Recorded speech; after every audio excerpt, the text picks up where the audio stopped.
Hello guys, my name is Leonardo. Today we are in some Lithuanian woods. I'm not sure where, somewhere around Vilnius region, right? But that's not the main topic of this video. Currently I'm in my Tiger 660 Sport, a little bit adventuring in unknown regions to me. The main topic is AI, artificial intelligence, in current bike world.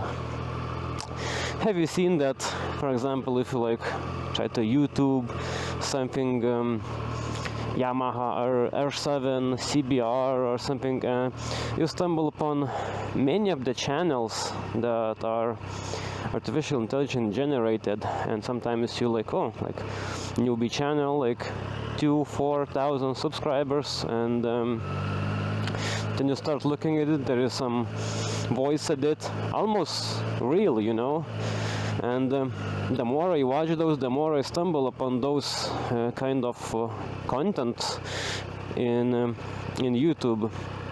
And the point is, what I'm afraid of is that we won't have real people soon. And there of course are very big channels for Yami Noob, Motobob and whatever, but overall small bike channels are, I think they are kind of more real, and in some time it will be hard to distinguish what's real and what's not. There's, of course, if you're looking for good information, Big Rock Moto is excellent channel, or Old Man Riding, that Ronin. If you're looking for a new bike, they have, or Tomboy, a bit, fellow Lithuanian motovlogger. There is some real honest opinions about the motorcycles, how they feel. And the big channels like Yami Noob don't want to attack it directly, but it feels like a little bit of marketing now, and it feels also, I know it's not AI, but it feels different, from when I started riding a few years ago. God damn it, where I am now.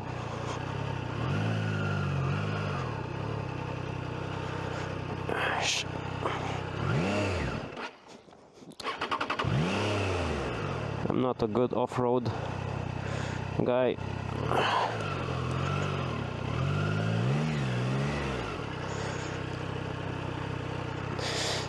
Anyway, the AI is making things harder, you want to sometimes find something simple, something honest, when you take a coffee break and you're at home and looking at some simple videos of people enjoying things, enjoying ride. Recently stumbled on the simple guy Kirk ride, some simple British lad that drives some old Yamaha you don't really care about. I'm not sure if it is Yamaha, but what you want to think about is, you want to just see the person driving. You don't really care about what bike it is or what specifications are that those fake channels provide right now. And then you're really getting emotional a bit in some of the parts of it, and it feels real, that small channel that provides about nothing, but you get attached to it a bit. I think I will have to defeat this hill somehow, and I will return to the video. Actually, I did it in the first try. Didn't even fall. That's good for me. Not a good off-road driver. Never did. yeah, just a simple road in a forest. And there is a lot of like real cool channels or simple creators that enjoy riding their motorcycles and don't market it a lot, you know.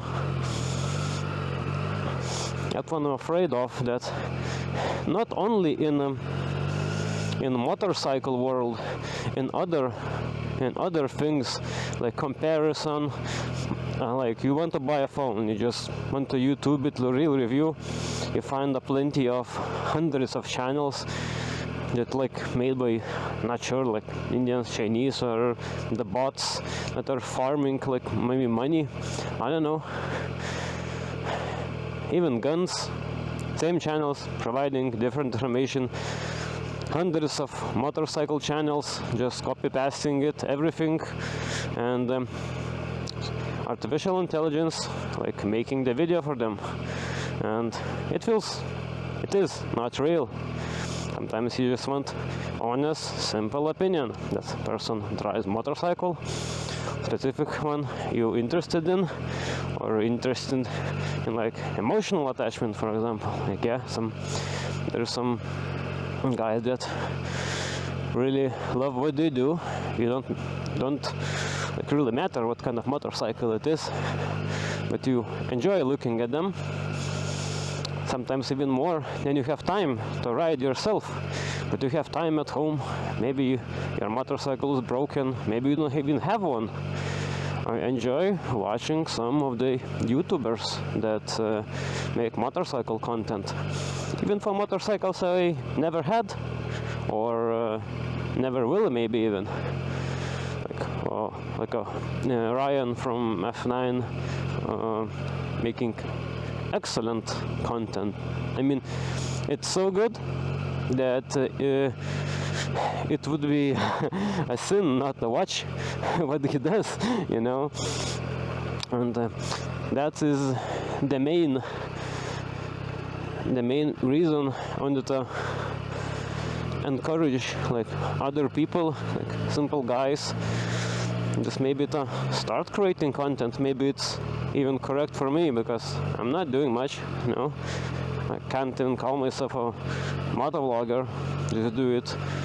When I got Suzuki, made a simple video about 3 years of ownership, made an initial review of this Tiger. Now it's directly 2 years with it, and we'll make a video about 2 years and 17,000 kilometers on the Tiger, how it treated me, how I enjoyed it, how I hated it. Actually I didn't, but I'll make it maybe for myself when I will be older to watch it, what I enjoyed it. And for somebody that wants to buy it, like a new one, and maybe it will help it, because some of the reviews, you know, when you just ride the test bike, some of the reviewers ride the test bikes for, you know, week, day, they make a review of it, what they feel, what they don't feel, you know. Sometimes that does reflect or doesn't reflect what it really means to own a motorcycle for a few thousand kilometers or for years, for example. So this video is perhaps encouragement for simple guys, maybe like me. Just do it, try it. Let's keep YouTube real. Let's keep people in it. Let's not get taken over by artificial intelligence with the fake stuff, you know. And what I can suggest: happy riding, enjoy your life, have a good day, fellas.